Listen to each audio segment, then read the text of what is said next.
What up and welcome back, episode 14, the 31-32 NBA season. Can you feel it? We're so close. We are 2 recap episodes away, this one included, from new content. I cannot wait. I am ready for actual hoops, takes. I appreciate you. You stuck around for a month to get here. The end is in sight. These recaps are great, I know. Sure.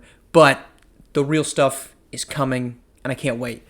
Let's jump in. 31-32, Minnesota Timberwolves. They're trying to repeat what the Celtics did a year ago. They got the top 2 picks via Houston and via the Clippers, via the Karl Anthony Towns trade to the Clippers and Devin Booker trade to Houston. They got the top 2 odds, but history will not repeat itself. They end up with the 4th and the 5th picks. Why does it matter? Because the top 2 players are Cameron Mercer and Javon Stokes. Mercer, a talented forward center. He's expected kind of all-star, all-NBA upside. He's going to enter the league a little bit better. Javon Stokes, a little bit more of a risk on the short end, but people believe he could be a guard that becomes all-NBA Hall of Fame level. That's what's up at the number 1 and number 2 pick, in Minnesota just completely whiffs on it. The Lakers, they finally get lucky, and the Grizzlies jump up from number 10 to number 2 to get him, to get a chance at one of these 2 guys. Before that even happens, though, the Grizzlies end up moving that pick to Chicago. Remember, Chicago moved on Kareem Robinson. They got the number 2 pick. They do it again, and they move on. Terrence Clarke goes from Chicago to Memphis to basically continue this teardown of the Chicago Bulls. When we get to the draft, though, the shocking move is Cameron Mercer going first overall. Why? Because, again, he's kind of seen as this short-term win, but in the long run, everyone thinks Javon Stokes is going to be the better player. And so the Lakers, they got nothing going for him, so why not take this long-term piece that they can try to go on? What are they doing, right? Why did they do that? Brian Windhorst style. Why did they do that?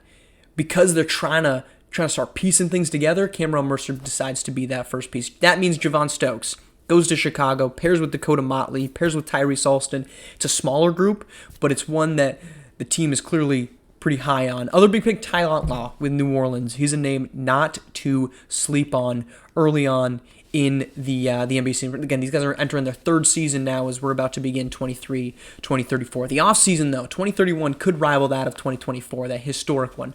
Let's start with the big one. 5-team sign-and trade that sends Evan Mobley to Portland 1 year after arriving in Golden State. Portland gets Mobley. Milwaukee gets Brandon Boston from Atlanta. So this really pretty impressive 5-team sign and trade to make it work, but the pillar of it is Evan Mobley on his way to Portland. Meanwhile, the Thunder lose 2 of their stars. Cade Cunningham the first, he heads to Phoenix in a signing trade for Noja Sosnowskis, Michael Chasen, and a couple firsts. It's a really great deal for Oklahoma City. They continue to make the right signing trade at the right time.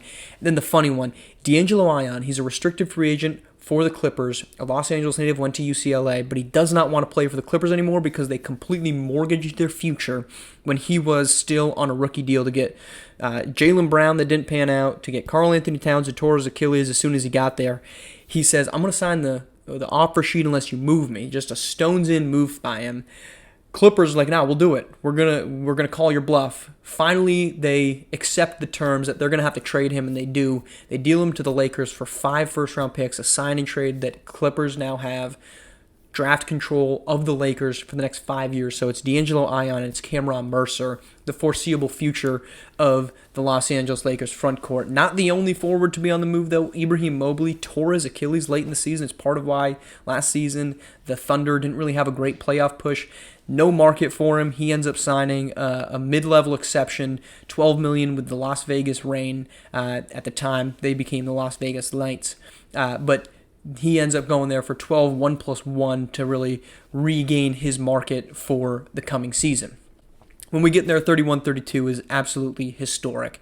The big one is Golden State. They win 76 games. They win 34 games in a row. Deontay Dixon hits a game-winning three-pointer in New York, down by 2 to make it that 34th consecutive win.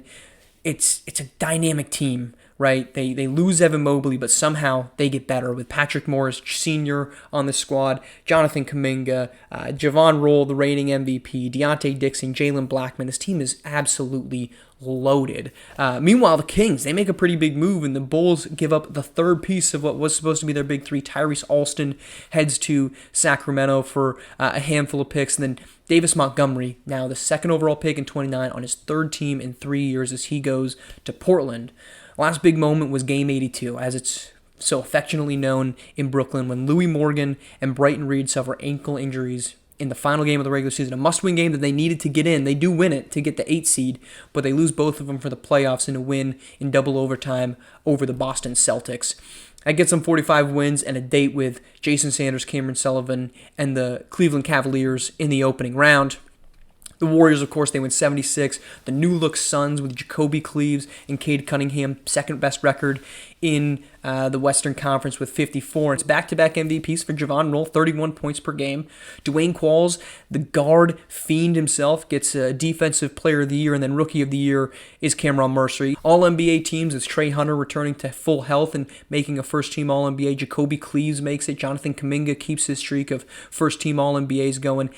Let's move to the playoffs, where those Nets, who snuck in so very much by the skin of their teeth, end up stunning the Cleveland Cavaliers in a 7-game first-round series. Memphis Reed and Rashawn Matthews absolutely cook. Memphis Reed hits the game-winning three-pointer. Game was tied in Game 7 on the road to eliminate the 60-win Cavs. It starts to bring a lot of questions about how legitimate was this Cleveland Cavaliers championship with Jason Sanders at the helm of it.